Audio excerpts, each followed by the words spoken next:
pedir para vocês, por gentileza, uma meia hora de atenção, que vai ser necessário para a gente passar algumas informações a respeito da terapia Amor, tá? Talvez não precise me apresentar, porque eu acho que a maioria de vocês já passou pela cirurgia, né? Mas, de qualquer forma, meu nome é Roberto, sou lá do Ceará e realizamos esse trabalho há 25 anos. Esse aqui, da terapia Amor, foi uma cirurgia que o Dr. Fritz criou, pelo menos assim, ele apresentou para nós no ano 2009, em agosto de 2009. E de lá para cá ele tem feito mudanças, melhorias, modificações. E há uns 2 anos para cá ele mudou o nome dessa terapia, por ela ter se tornado mais ampla. E hoje ele chama terapia Amor. Mas não é uma terapia para arrumar namorado, viu, gente? Só para... Não é para arrumar namorado, não. A terapia Amor, na verdade, é uma sigla que significa acolhimento, misericórdia, orientação e reação, tá?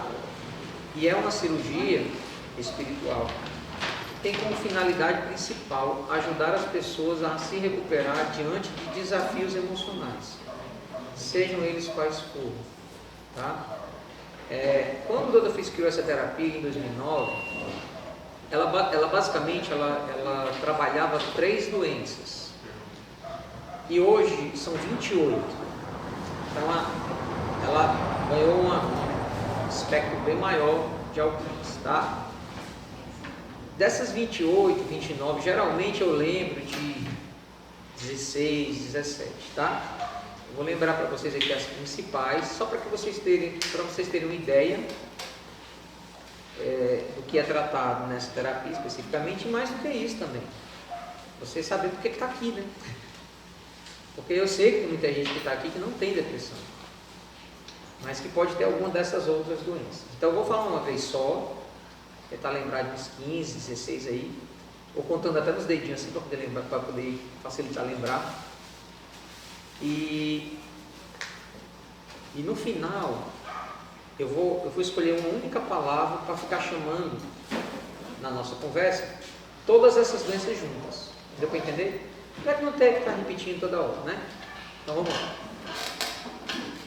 A terapia Amor trata de depressão, ansiedade, angústia, tristeza profunda, podemos chamar de melancolia, raiva descontrolada, pânico, traumas, fobias, pensamentos negativos, pensamentos suicidas, automutilações, bipolaridade, transtorno de borderline, insônia, desequilíbrios mediúnicos, fibromialgia. Ela ajuda no tratamento de algumas doenças neurodegenerativas, como Parkinson, Alzheimer, ok? 17, né? Mas tem mais algum, peraí, deixa eu lembrar.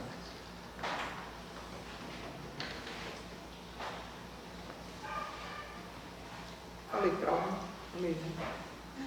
Doenças dissociativas. Doenças dissociativas são as pessoas que perdem a realidade, saem um pouco da realidade, né? Esquizofrenias, ajuda no controle, claro que a esquizofrenia não tem cura, mas ajuda no controle. Esquizofrenia, múltiplas personalidades, tá? São doenças dissociativas. 18. Já deu para ter uma ideia, né? Deu para ter autismos, alguns casos de autismo, tá? Alguns graus, perdão, não é caso. Alguns graus de autismo são tratados também na terapia. Mas basicamente é isso que vocês ouviram, tá? Eu falei 19, mas elas são bem mais do que 20. Deve ter alguma coisa que se aí, mas o que importa é que você já tenha uma ideia do que é que essa terapia trata. Daqui para frente eu vou chamar todas essas doenças juntas de depressão. Então sempre que eu falar a palavra depressão, não entenda depressão, entenda depressão e todas as outras que eu falei. Ok? Ok? Vamos lá. Presta atenção na frase, hein? Depressão é uma doença. Vou repetir. Depressão é uma doença. O que é que essa frase fala? É assim, depressão, principalmente no nosso país, no Nordeste ainda era pior, viu? Eu venho de lá, eu sei, sou cearense. Depressão era muito confundido com preguiça, dengue, frescura, malcriação, coisas assim. Tinha muita gente que dizia assim, ó, depressão eu estava até na chinela. Depressão é falta de pisa, falta de peia. E não é bem isso que os médicos acham. A medicina tem estudado a depressão, principalmente porque tem se tornado o mal do século. Nos últimos 20 anos, a Organização Mundial de Saúde teve o cuidado de deixar claro para o mundo inteiro, inclusive para a classe médica, que depressão é uma doença. Portanto, deve ser tratada como tal. Quando a gente encara a depressão como uma doença, a gente tem que mudar certos conceitos e certas formas de tratá-la. Porque se não é frescura e é uma doença, não dá mais para me tratar da mesma forma que eu tratava antes, como uma birra, como algo do tipo, né? A gente começa a entender que depressão sendo doença, tem que olhar para ela como se, por exemplo, olha para uma pessoa com diabetes. Ninguém chega para alguém com diabetes e fala assim, deixa de frescura e produz tua insulina. Seria até cruel, né? Falar isso. Pois é, então, às vezes, algumas pessoas ainda insistem vamos dizer assim, nessa forma, né? De ver essas doenças, quando na verdade são doenças que precisam ser tratadas. É claro que a depressão, como todas as doenças que envolvem a mente, é necessário que o doente seja participado ativo da recuperação. Então não é só também medicar, tem mais coisa envolvida. Okay? É necessário que o doente queira se tratar. O problema é assim, a gente tem uma fé danada na medicina. Eu tenho fé na medicina, eu acredito mais na medicina, tá? Eu acho que sem a ciência a gente se perde. Eu acredito nisso. Quando se trata, tem algumas áreas da medicina que a gente tem uma confiança gigantesca. A gente confia muito na oftalmologia, né? A gente confia muito na cardiologia, a gente confia muito naqueles médicos que tratam câncer, né? Que fazem as quimioterapias, né? Que são os médicos, como é que é o nome mesmo? Oncologistas. Mas quando se trata de psiquiatria, parece que a gente tem um pé atrás. Isso eu vou explicar por quê. Primeiro, a gente tem até esse direito, a gente é leigo, né? Então, eu sou leigo em medicina, não entendo nada de medicina, não sou médico, né? Então, nós leigos, o que é que a gente tem uma certa descrença em relação à psiquiatria? Não deveríamos ter essa descrença, mas a gente tem. E a explicação é mais ou menos o que eu vou explicar agora. Imagine que a nossa amiga procura um psiquiatra. Aí chega lá no psiquiatra e descreve lá um monte de sintomas. O psiquiatra vê o caso dela, vê os sintomas, vê a idade, o peso, né? Todas essas variáveis e passa para ela uma determinada medicação. E explica para ela, minha filha, isso aqui é para testar, isso aqui a gente vai ver como é que você vai reagir. Toma essa medicação por uns 2, 3 meses, depois você retorna para a gente ver como você reagiu. Ok? Aí imagina que nesse mesmo médico, no mesmo dia, uma outra moça, né, mais ou menos da mesma idade, mais ou menos do mesmo peso, chega para o mesmo médico e descreve os mesmos sintomas. Obviamente o médico vai passar as mesmas medicações. E fala a mesma coisa, ó, daqui a 2, 3 meses você volta para ver como é que você está. E o que eu vou falar agora é bem comum na psiquiatria, viu? Eu tenho muitos amigos psiquiatras e isso é bem comum. As duas voltarem, depois do remédio, voltam tomando o remédio já há 2, 3 meses, uma está bem melhor, se sentindo bem melhor dos problemas, e a outra piorou. Quantas vezes a gente toma remédio para dor de cabeça e a dor de cabeça aumenta? Pouca, né? Se isso acontecer, geralmente você não toma aquele remédio, né? Então, às vezes isso acontece na psiquiatria. A pessoa vai ao psiquiatra, toma um remédio que curou a outra, mas para ela não deu certo. Parece que a psiquiatria é uma parte da medicina que tem muitas variáveis. E tem mesmo. E eu vou explicar agora um pouco, né? Não todas, mas eu vou explicar um pouco do porquê que existem essas variações nos resultados quando se trata de psiquiatria. São essas variações tão drásticas que fazem com que a gente não tenha tanta confiança nos tratamentos psiquiátricos. Tem gente que fala coisa assim, não, eu vou lá tomar remédio para doido. Tem gente que afirma isso, né? Então isso acontece por causa do seguinte, essas doenças que a gente está chamando de depressão, mas são todas aquelas que eu falei, mais algumas que eu esqueci, elas têm na verdade não uma causa, mas 4 causas. Os médicos tratam apenas uma causa, mas consideram uma segunda causa. Uma segunda causa, ok?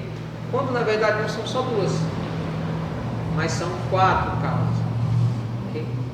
Vou falar dessas causas. A primeira é a causa física. Algumas pessoas, elas têm dificuldade química no corpo. A bioquímica do corpo da pessoa, por algum motivo, é diferente. E ela não produz as substâncias que deveria produzir. Dopaminas, serotoninas, né? Os hormônios da alegria, da felicidade, da sensação de bem-estar. Então, ou ela não produz, ou ela não tem uma capacidade de absorção desses hormônios de forma perfeita. Tá? E aí o que acontece? A pessoa tem uma variação química no corpo. Ora, se a gente considerar o diabetes, fazendo analogia com as doenças psiquiátricas, o diabetes também é uma variação química do corpo. A pessoa tem uma dificuldade química, ela tem dificuldade de produção de insulina. O que é que faz o diabético que não produz insulina? Hein, gente, você nunca viu ninguém diabético, não? O que é que o diabético faz? Porque ele não produz toda a insulina, o que ele tem que fazer? Ele tem que se injetar, ou então tomar, né? Via oral, tem muito diabético que toma só os remédios, comprimidos. Mas ele precisa repor quimicamente a deficiência química que a pessoa tem. Dá para entender? Pronto. Nesse papel aí não tem coisa melhor do que os médicos. Porque são os médicos que conhecem essa área. Olha que coisa legal. Então quer dizer, tem uma... Roberto, então é por isso que ela reagiu tão bem quando tomou os remédios. Pois é. Pode ser, né? O caso dela seja esse, a deficiência química. E fez com que ela reagisse tão bem aos remédios que ela tomou. Ok? Então nós estamos aqui levantando uma das causas que pode gerar essas doenças, que é a parte física, né, bioquímica do corpo. Deixa eu falar uma coisa para vocês. Adivinha o que é para vocês fazerem caso alguém aqui esteja fazendo um tratamento psiquiátrico? Hein? Não, tem que ser todo mundo, gente. Essa hora continuar. Porque é a mesma coisa de você parar de tomar insulina assim, ó. Isso vai te trazer problema. Mas eu não estou fazendo aqui uma terapia para melhorar? Vai, meu filho, você vai melhorar, mas tenha calma. A pessoa melhor, mais bem preparada, que mais estudou para poder controlar melhor a sua medicação, adivinha quem é? O médico que passou. Então tu vai voltar lá e deixa ele te avaliar novamente, avaliar através de exame, avaliar através de exame de sangue, avaliar através de não sei o que. E através dessa avaliação o médico vai concluir, o médico vai concluir que você está melhor. Aí qual a postura do médico? O médico é que sabe. Às vezes eles diminuem a medicação, às vezes eles trocam por uma mais fraca, às vezes eles suspendem, falam assim, vamos dar um tempo aí para ver como é que você reage. Pode ser. Mas quem é que tem que tomar essa decisão? Você? Você é a pior pessoa para tomar essa decisão, na verdade. Certo? Quem tem que tomar a decisão é o médico que está acompanhando você. Ok? A causa número 2, que os médicos não conseguem tratar, mas eles sabem que existe. A medicina reconhece essa causa número 2, que é a parte psicológica. Muitas pessoas desenvolvem durante a vida processos de trauma, de fobia, de medo, de sofrimento, de angústia, de alguma coisa assim, devido a experiências, às vezes até na infância.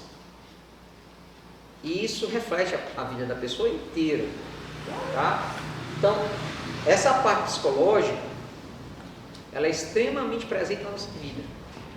Às vezes até tem gente que passou na infância por abuso, não se lembra que foi abusado, e esse abuso criou uma marca psicológica que se reflete na vida da pessoa como adulta e não sabe nem porquê. Ela não sabe nem de onde é que vem isso.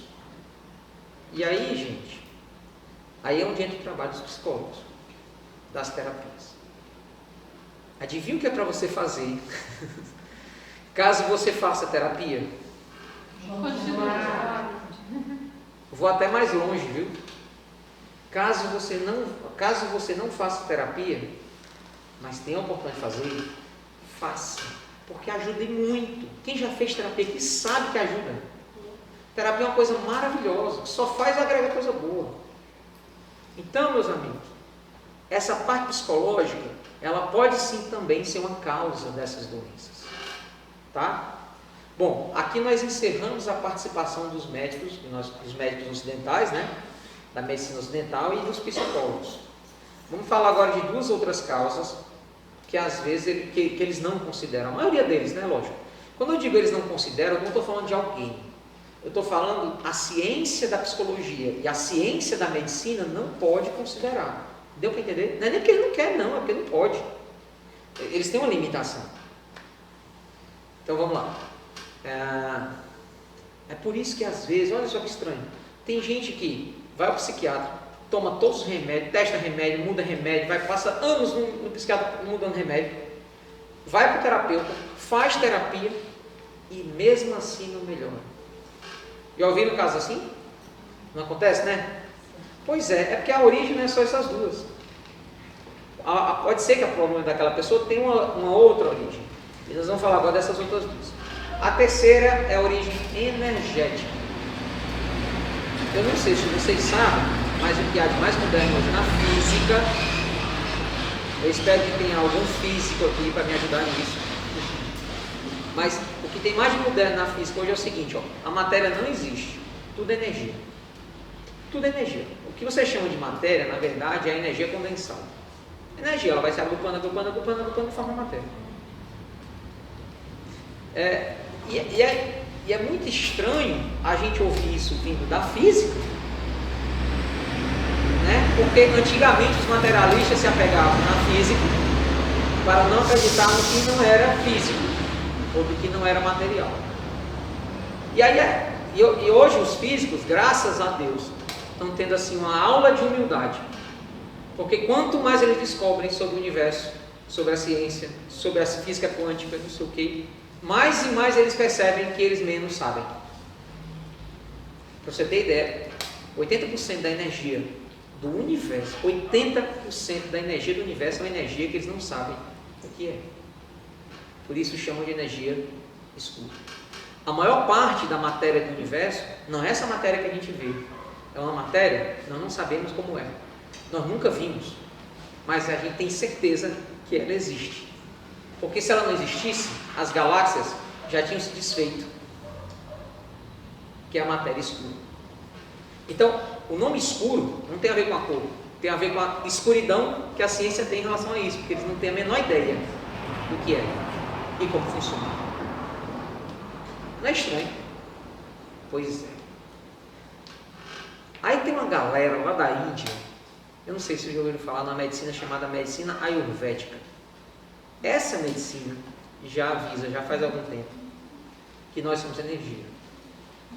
Talvez você não tenha ouvido falar de medicina ayurvédica porque é algo muito novo. Ela foi criada há aproximadamente perto de 5.000 anos atrás.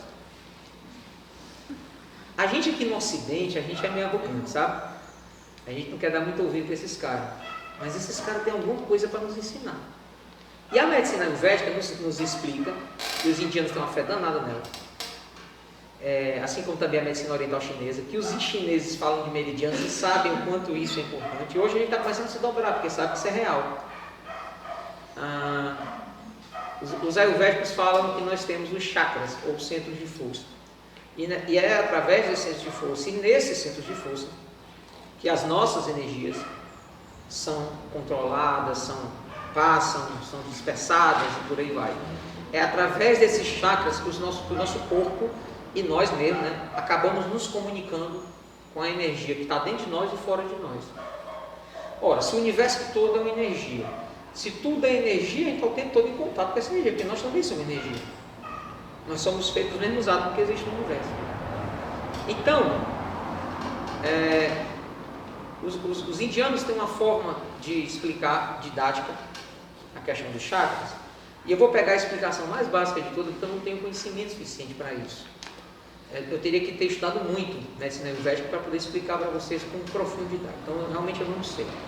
Mas eles falam em 7 chakras principais. Tá? Vamos levar em conta a parte da comunicação. Já que hoje nós estamos falando de emoção, emoção, não sei se você sabe, mas é uma forma também de comunicação da gente com a gente.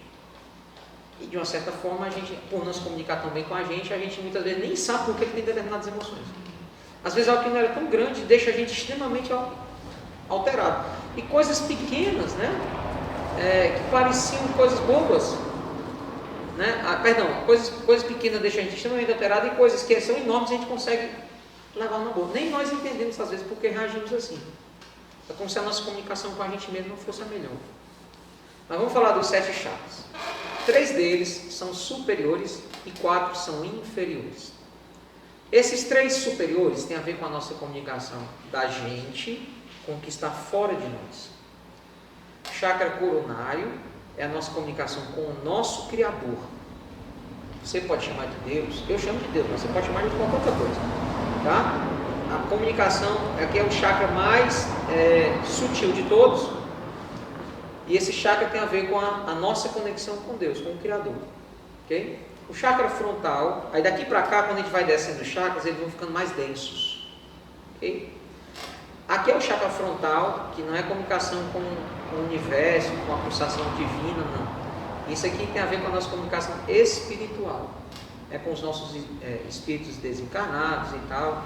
Né? Às vezes a comunicação telepática entre pessoas, né? Algumas pessoas conseguem isso através desse chakra. Por isso que os indianos usam aquele cristal na ponta, assim na testa, que dizem eles, né, que aquilo melhora a captação do que eles chamam de terceiro olho, que é esse chakra frontal. Okay? E o terceiro e último chakra alto é o chakra laríngeo. Esse não tem a ver com a comunicação com Deus ou com os espíritos, tem a ver com a nossa comunicação aqui, ó, eu e tu encarnado. São as vezes que a gente é para falar e não fala, dá aquele nó, sabe como é que é? Ou a gente quer falar, mas não deixam, e pronto. Aqui é o chakra, é muito comum esse chakra estar em congestão. As pessoas têm dificuldade de se comunicar, tá? E desenvolvem doenças, problemas na tireoide, por aí vai. Então, esses chakras, eles estão intimamente ligados ao nosso corpo, às nossas células, às nossas glândulas, certo? E por isso que é tão importante a gente entender que existem, né? Precisa você dar uma aula sobre eles, mas entender que eles existem. E agora vamos falar dos nossos 4 chakras baixos, que para o dia de hoje é o que mais importa. Por quê? Porque esses 4 chakras são responsáveis pela nossa comunicação da gente com a gente. São aquela comunicação interna, eu comigo mesmo. Aí nós temos o chakra cardíaco, o chakra plexo solar, ou alguns chamam de umbilical. Não se ligue muito em palavras, tá? É só o conceito aqui importante. Aí temos o chakra esplênico, tá? Que ele fica aqui perto do umbigo. Na maioria das pessoas um pouquinho para a esquerda, algumas pessoas é no centro e algumas pessoas é do lado direito. Não sabemos por quê. E o último chakra é o chakra de base, que a gente pode chamar também de região fundamental, porque aqui são vários chakras, né? Ou várias nomenclaturas de chakras. Chakra genésico, chakra sexual, chakra de bases, o kundalini, né? Que seria um chakra mais aqui nas costas e por aí vai. Não se ligue a isso. O que importa é o seguinte, ó. Esses 4 chakras, tá? São responsáveis pelo processamento energético das nossas emoções. É aqui que o negócio circula.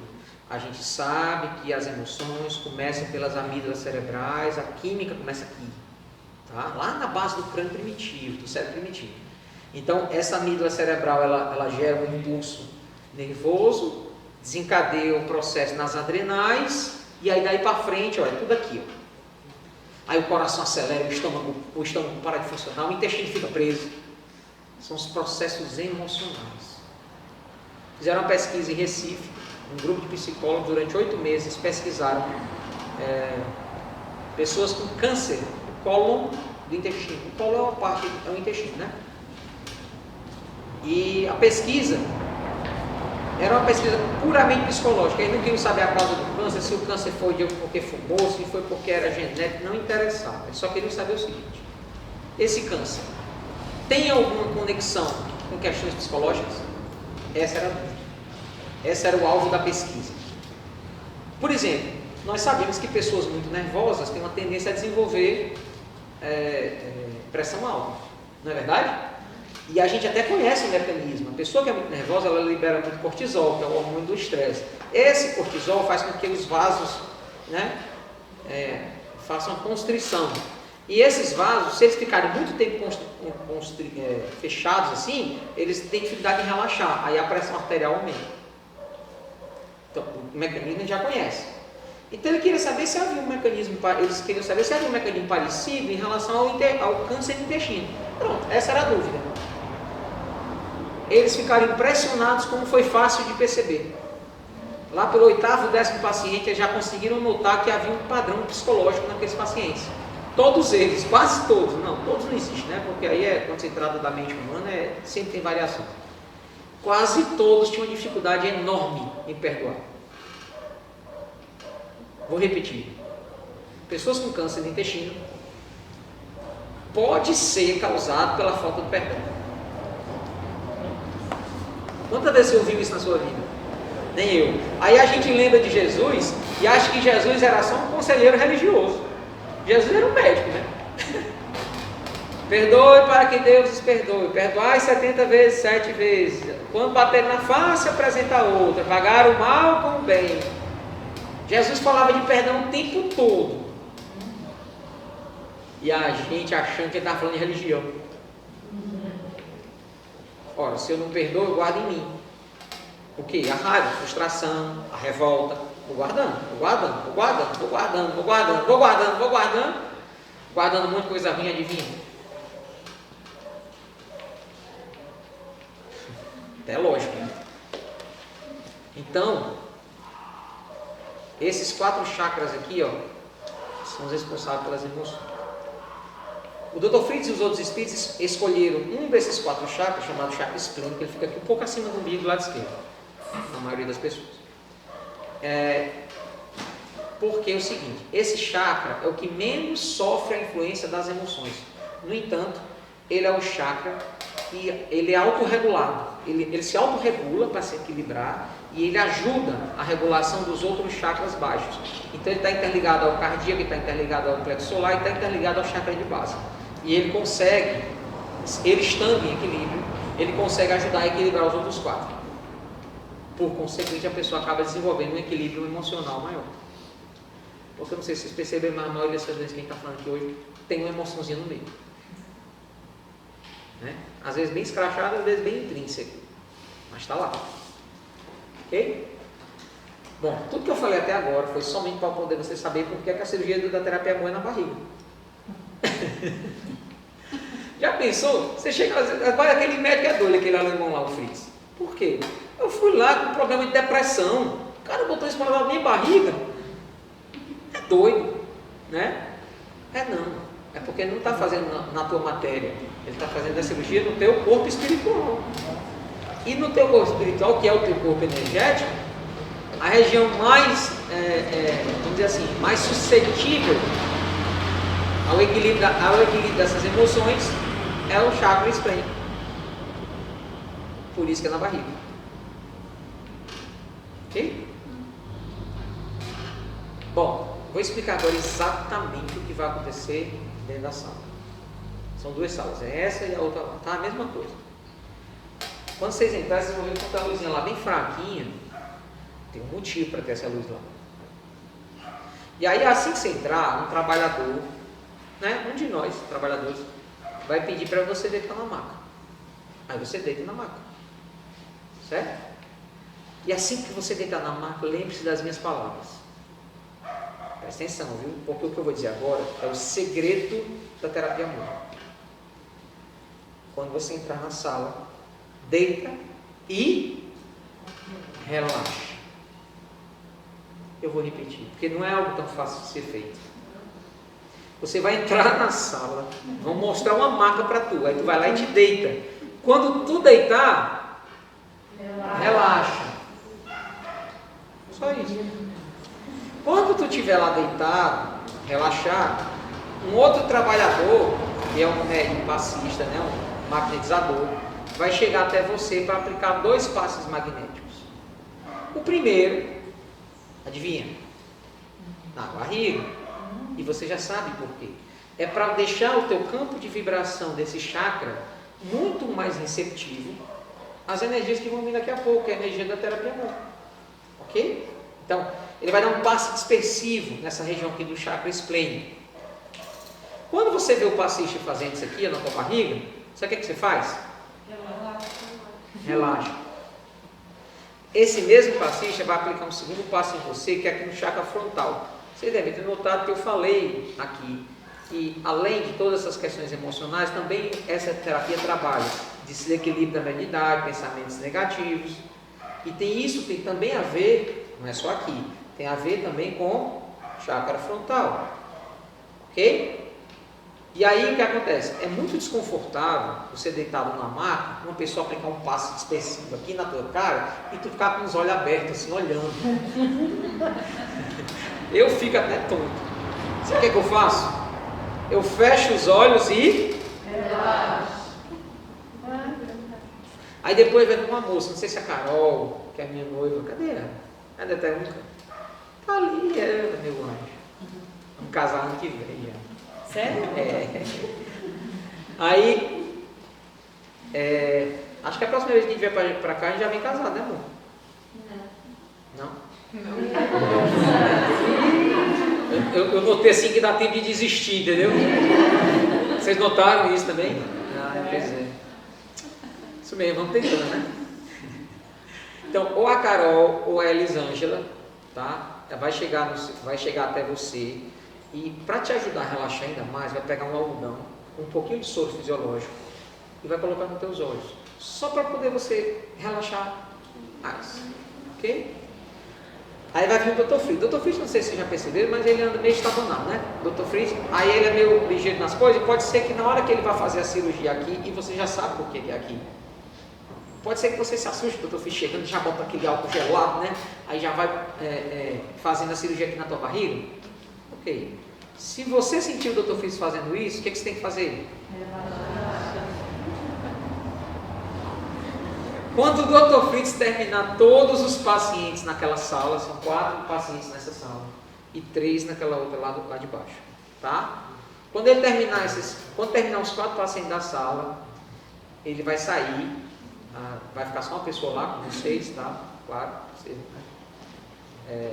não ficarem sós. E nesse momento, a única coisa que você tem que fazer é relaxar. Ele vai até botar uma música bem tranquila, de piano.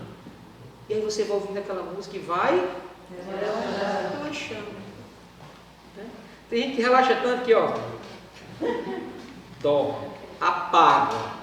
Legal. Se dormiu, é porque relaxou. Tem gente que relaxa tanto que dorme e baba. Nem se preocupe, porque entre um paciente e outro, a gente dá um banho na maca de álcool. Por conta da pandemia, a gente dá um banho de álcool na maca. Então, não tem problema. Se babou, é porque relaxou. Tá tudo certo. Ok? Tem aqueles que dormem, que babam e ainda, ó. Não tem problema. Se roncou, é porque relaxou. O segredo da terapia amor é relaxar. Certo? Certo. Eu falei para vocês de 4 causas distintas, não foi? Essas doenças. A primeira foi a física, a segunda a psicológica e a terceira a energética. Mas existe uma quarta causa, tá? Às vezes, alguns desses problemas que nós falamos aqui hoje, a causa não é somente energética, não é somente física e não é somente psicológica. Também tem a quarta e última questão, que é a questão espiritual. Às vezes, as pessoas podem estar passando por processos obsessivos que fazem ela se sentir fraca, depressiva, ansiosa ou alguma coisa do tipo. Ou às vezes ela está com um processo de lembrança de memória de outras encarnações, que ela não lembra exatamente o que foi, mas ela guarda aquele trauma, aquela fobia, aquela coisa que vem de outra encarnação. E também tem os casos do desequilíbrio da própria mediunidade. Tem pessoas que têm mediunidade, não sabem que têm, ou sabem, mas não querem cuidar, e aí elas começam a sentir sintomas, como se fossem sinais, como se fossem sintomas de doenças. E não é doença, porque mediunidade não é doença, tá? Mediunidade é uma condição humana, ok? Mas quando apresenta esses sinais, é bom cuidar da mediunidade, ok? Então essa terapia ela também trabalha essa questão. Deixa eu contar uma novidade maravilhosa para vocês. Na verdade, a terapia amor não precisa saber qual é a causa da tua doença que te trouxe aqui hoje. Pode ser só física, pode ser física e psicológica, pode ser física e energética, pode ser psicológica e espiritual, não faz diferença, pode ser as quatro, não faz diferença. A terapia amor trabalha as quatro causas. Ela trabalha a parte física, a parte psicológica, a parte energética e a parte espiritual. Okay? Só tem uma coisa da terapia amor que eu gostaria de avisá-los em relação à expectativa. Até mesmo porque quando a gente está falando aqui para um grupo de terapia amor, tem vários ansiosos aqui, né? Então nada mais natural da gente tirar um pouco dessa ansiedade. Seguinte, terapia amor não funciona na mesma velocidade da cirurgia espiritual normal. Vou explicar para vocês. Cirurgia espiritual é uma terapia. Se você me perguntar assim, quanto tempo vem o resultado da cirurgia espiritual? Eu diria que cirurgia espiritual é uma terapia de curto e médio prazo. Em alguns momentos ela é bem rápida. Tem gente que entra com 2 sai sem dor da sala, tá? Isso é comum acontecer. Mas às vezes não, a pessoa precisa de alguns dias, né? Para ir sentindo, sentindo. Ok? Beleza? Então, isso é a terapia. Quer ver? E o paciente, o próprio paciente é um bom avaliador da cirurgia espiritual. Por exemplo, imagine que você chegou aqui hoje com dor de joelho, mais cedo, né? Na hora da cirurgia espiritual, à tarde. Você viu com a dor no joelho. Aí entrou para a cirurgia, o doutor fez lá a cirurgia no teu joelho, aí você já saiu com menos dor, você já saiu sem sentir tanto incômodo. Aí você começa a pensar, caramba, você é um bom avaliador. Nossa, a cirurgia está funcionando. Está entendendo? Então, a pessoa ela é um bom avaliador da cirurgia. No caso, a cirurgia espiritual normal. Terapia amor, não. É esse recado que eu quero dar. Por quê? Porque é o seguinte, a terapia amor não é de curto e médio prazo. Ela é de médio, muito mais para longo prazo. E a pessoa, geralmente, não percebe as mudanças que advêm ou que vêm da terapia amor. Isso é muito comum. Tá? Então eu digo isso porque é o seguinte, eu peço a vocês, de hoje em diante, presta atenção. Você quer ter uma avaliação da sua terapia amor? Presta atenção na tua família, nos teus amigos, nos teus colegas de trabalho, no povo que convive contigo. Você vai começar a ouvir frases do nada, as pessoas do nada, sem você perguntar nada, as pessoas vão chegar e vão dizer assim: ô fulano, eu estou sentindo você tão mais tranquilo, você era um cara tão crítico, agora eu estou vendo você um cara mais tranquilão, né? Nossa, eu estou vendo que você está mais equilibrado. Nossa, uma situação dessa aí, algum tempo atrás, tu estava aqui arrancando os cabelos, agora tu está mais, né? Então, é mais fácil os outros verem de fora. Vai ter momentos que você vai ouvir isso e você vai pensar, não mudou nada. Mas acredite, é bom prestar atenção nesses feedbacks externos, nessa avaliação externa que sempre acontece, claro. Ok? Eu lembro de um exemplo, eu gosto sempre de contar, até contei ontem aqui, de uma amiga minha que ela é professora universitária, uma senhora, deve ter uns 60 anos mais ou menos, e é uma pessoa, olha só, ela é professora universitária na Universidade Federal do Ceará, professora titular, tem um salário fantástico, uma pessoa bem resolvida na vida, teve sucesso, fez mestrado fora do Brasil, doutorado fora do Brasil, sabe, sabe aquelas pessoas que batalharam muito na vida e tiveram bastante sucesso? Ela é uma pessoa muito bem resolvida. No entanto, ela tinha um problema, que era um pânico de dirigir. Ela não conseguia dirigir. Tinha um carro novinho, mas toda vida que precisava sair no carro, tinha que chamar um sobrinho que morava perto para poder dirigir para ela. E essa mulher, isso é uma limitação terrível para uma pessoa como essa. Uma pessoa, né, que tem uma vida tão plena. Aí ela veio fazer a terapia amor. Eu não sei que expectativa que ela criou. Acho que ela queria sair dirigindo no dia da terapia amor, né? Mas não aconteceu. Nunca acontece assim. Aí a gente avisando, né, que demora um pouco, tal. Um mês depois eu encontrei com ela. E aí a gente conversa vai, é uma pessoa muito agradável. E conversa vai, ela disse assim para mim, Roberto, deixa eu te falar uma coisa. Você é um cara de cabeça aberta? Eu sou mesmo. Aí tá assim, eu fiz aquela terapia amor faz mais ou menos um mês. Cara, não mudou nada na minha vida. Aí eu falei, professor, tenha calma. Só faz um mês. Calma. Não é assim não, demora um pouquinho às vezes. Mas sei lá. Para mim não mudou nada. Tá bom. Isso também pode acontecer. Né? Se a cirurgia espiritual fosse 100% das vezes dando certo, Maria. Aí, ok. Recebi como um feedback normal. Uns 2 meses depois ela me liga. Roberto, queria falar contigo. Pois não. Ontem eu tive um encontro com umas amigas minhas lá do colégio. Não é nem da faculdade, do colégio. Pessoas de todo mundo de 60 anos e tal. E a gente falando, né? Aqueles encontros no restaurante lá no shopping center de Iguatemi. Lá em Fortaleza. E no restaurante estava lá e passamos umas 3, 4 horas lá conversando, contando as fofocas, falando dos maridos, falando dos filhos, dos netos, né? Em alguns casos. E uma reunião muito boa. Quando terminou a reunião, eu estava saindo do restaurante, fui para o ponto de táxi para pegar um café para casa. Aí eu abri minha bolsa e vi a chave do meu carro. Aí eu pensei comigo mesmo, para que eu trouxe essa chave? Aí ela continuou com a bolsa aberta procurando o celular, ela estava em busca do celular, tentando achar o celular. E aí ela, passando assim as coisas da bolsa, viu um cartão de estacionamento do shopping Guatemi.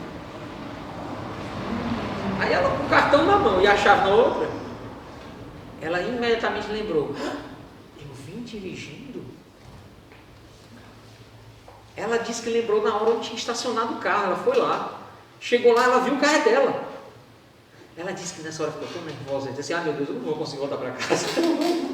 Eu vim até aqui porque nem me dei conta, mas não vou conseguir voltar para casa. Esse negócio, aí veio aquela mente racional dela. Ela é pesquisadora, professora universitária, ela disse assim, eu vou ter que achar agora um motivo para não voltar para casa, para ir dirigindo. Aí ela entrou no carro e sentou. Quando ela sentou no carro, que ela botou a chave na ignição, ela sentiu uma paz tão grande, ela contou isso para mim. Roberto, eu senti uma paz tão grande que eu não vi motivos. Olha a conclusão que ela chegou. Eu não vi nenhum motivo para eu não dar ré no meu carro e ir para casa dirigindo. E estou dirigindo até hoje. Então, nem ela tinha notado. Depois, conversando com a família, ela foi comemorar. Sabe o que a família falou? Menina, não faz, não sei quanto dia que tu dirige. Fazia dias que ela estava dirigindo. E não lembrava. Não se deu conta. É como a gente. Quando a gente dirige, a gente fica guardando na memória. Ontem eu dirigi, passei a marcha tantas vezes, dobrei em cada esquina 8 vezes. É assim? Não, né? Até mesmo porque aqui em Caxias não tem uma rua reta. É porque Fortaleza é uma cidade planejada. Alguém já foi em Fortaleza? Alguém aqui já foi em Fortaleza? Fortaleza é uma cidade planejada. Então, quando você vê do avião, parece um tabuleiro de xadrez, tudo quadradinho, as esquinas, tudo 90 graus, não tem uma de 90 graus no Caxias. É tudo torta, né? Quando não tem ladeira, Fortaleza é toda plana, tem absolutamente nenhuma ladeira. Quase nenhuma, né? Quase nenhuma. E é isso. Então, cuidado nessa expectativa, ok? Cuidado nessa expectativa. Bom, existem orientações no papel que vocês vão receber na saída da terapia amor, que eu preciso que vocês leiam. Eu não vou dar aqui, porque é informação demais.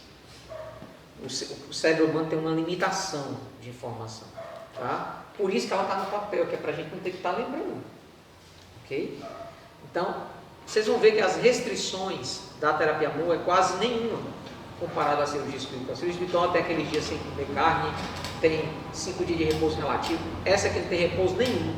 Vocês podem sair daqui e trabalhar, não tem problema, e fazer qualquer coisa.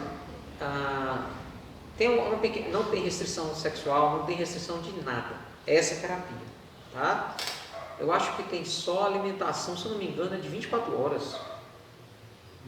Carne vermelha de 24 horas, se eu não me engano, tá? Então não é uma terapia, é bem menos exigente quanto a isso, mas tem uma continuidade importante, que é na próxima terça-feira, na casa de vocês, os espíritos vão lá ver vocês. Porque vamos trabalhar essa parte psicológica, essa parte espiritual, diretamente na fonte, lá na casinha de vocês. Os horários, os dias, as horas, está tudo no papel. Leia o papel antes de sair, se tiver dúvida, pergunte. O João Roberto, no final, ele explica para aquele grupo de pessoas que está saindo, como é que é. E caso tenha alguma dúvida, pergunte. Ok? A terapia amor, ela pede algumas coisas desse pós-operatório, né? De sabonete, alguma coisa assim. Se você já tem, não precisa outro, tá? Não precisa outro. Mas isso aí o João Roberto também pode explicar para vocês depois, ok? Bom, meus amigos, acho que é isso. Me pediram para falar desse livro, né? E a gente trouxe muitos para cá, mas graças a Deus acabou. Esse aqui tem até dono, já está até com o nome aqui. Mas ainda temos desse aqui, da cirurgia espiritual. Era isso que eu queria, que eu estava tentando lembrar e não conseguia. Capítulo 14 desse livro fala sobre essa terapia. Então fala sobre chakras, um resumo dessa conversa que nós estamos tendo aqui. E também tem uma... Lembra que eu falei que essa terapia trabalha também o pensamento suicida? Lembra que eu falei isso? Lembra disso? Pensamentos negativos, pensamentos suicidas? Pois é. Nesse capítulo 14... Não, 14 não, perdão. É o capítulo 10. O capítulo 10 está aqui, ó. Terapia amor. Tá? Nesse capítulo 10 tem um texto do Dr. Fritz. O Dr. Fritz falando, ele, Dr. Fritz, o que ele, Dr. Fritz, como ele, Dr. Fritz, vê o suicídio. E é uma visão estranha, porque estamos falando de um espírito médico, né? Vendo o espírito de alguém que acabou de se matar. E ele fez questão de colocar esse texto aqui, acredito eu, principalmente para ajudar as pessoas que estão com esse pensamento, para pensarem bem muito antes. E digo mais, já teve vários casos de pessoas que nos avisaram, nos falaram isso. Eu ia cometer suicídio, mas eu li aquele texto. Eu dei para trás.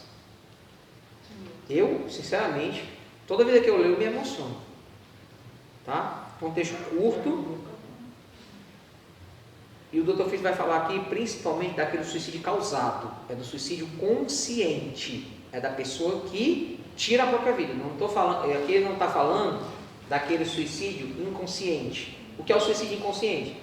É aquele suicídio de alguém que não quer morrer, mas ela vai se matando aos poucos, fumando, bebendo, usando droga. Né? Não deixa de ser um suicídio. Que o diga André Luiz, né? Quem assistiu o filme Nosso Lar ou leu o livro? Pois é. Mas não é daquele suicídio que ele fala aqui, tá?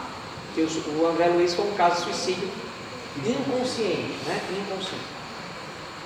Olha só o que o Dr. Fritz fala. Nunca atendi, em quase 70 anos de trabalho no Brasil, um único espírito que desencarnou pelo suicídio consciente que tenha feito este ato insano sozinho. Então, é impossível alguém cometer suicídio consciente sozinho. É isso que ele está falando. Sempre, acreditem, é um espírito, né, gente?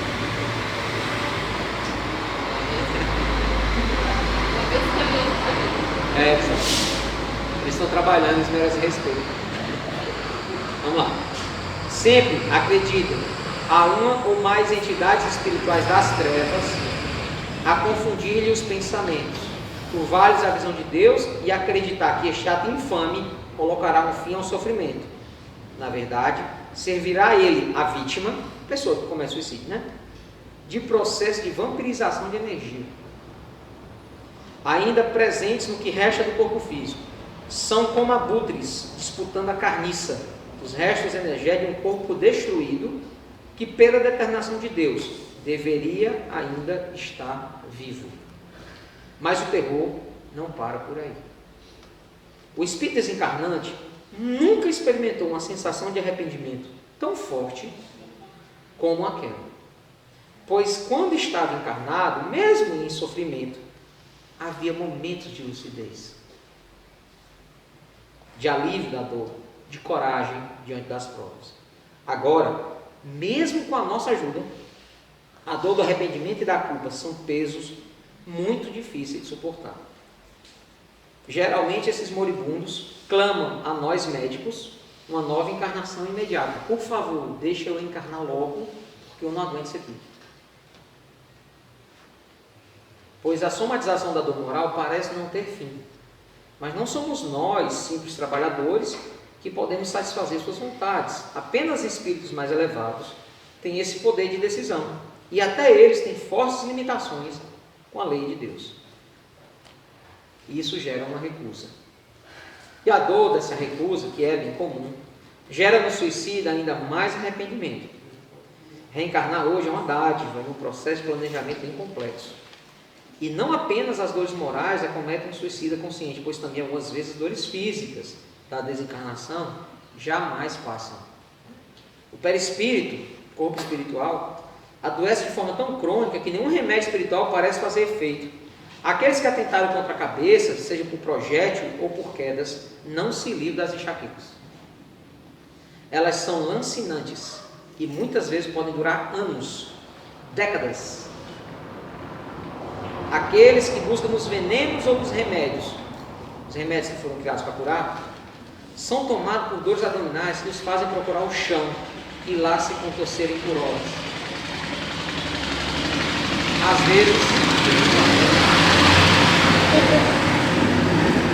Às vezes agarrado aos joelhos. Mas repito, os tratamentos espirituais pouco efeito fazem nessa fase mais aguda do processo.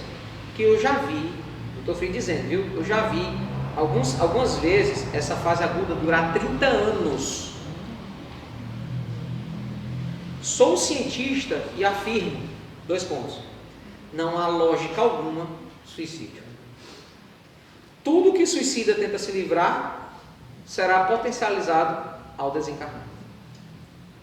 Tudo aquilo que parece ser tão fácil, na verdade, cercado de uma complexidade enorme. Também nesses quase 70 anos, nunca, é um nunca bem grande, viu? Encontrei um único espírito suicida que não tenha se arrependido. Vocês sabiam que mais de 2.000 pessoas se jogaram daquela ponte que tem em Los Angeles, muito famosa, que virou Golden Gate, virou um local de suicídio. Sabiam disso? Das mais de 2.000 pessoas que se jogaram dali para se matar, 2 não morreram. Das mais de 2.000, 2 não morreram. E as 2 disseram que se arrependeram ainda na queda. Ainda estavam caindo e já tinham se arrependido. Essas 2 que escaparam. Aí daí dá para tirar uma amostragem do restante, né? Então, meus amigos, essa parte emocional é algo muito importante. Aproveitem esse momento para essa espiritualização, para essa busca, para esse encontro com vocês mesmos. A gente, os espíritos nos treinam, nos ajudam para que a gente possa sermos felizes através dos nossos próprios esforços. O problema é que às vezes a gente está incapacitado, né?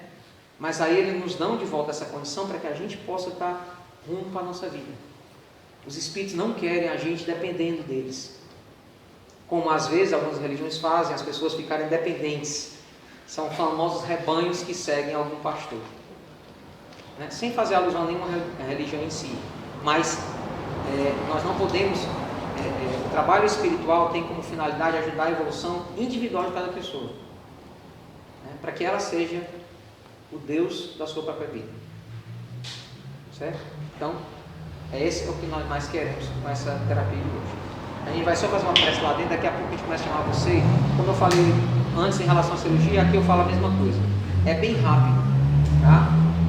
Enquanto o Dr. Fitz faz aqui, vai fazendo a outra lá, depois volta aqui, aí vocês vão ver que rapidinho aqui, no máximo daqui a 1 hora já acabou tudo, ok? Muito obrigado pela presença de todos vocês. Se tiver algum livro para autografar, inclusive esses 2 estão faltando, né? Se tiver algum livro para autografar, pode deixar aí que no final a gente autografa todos, tá?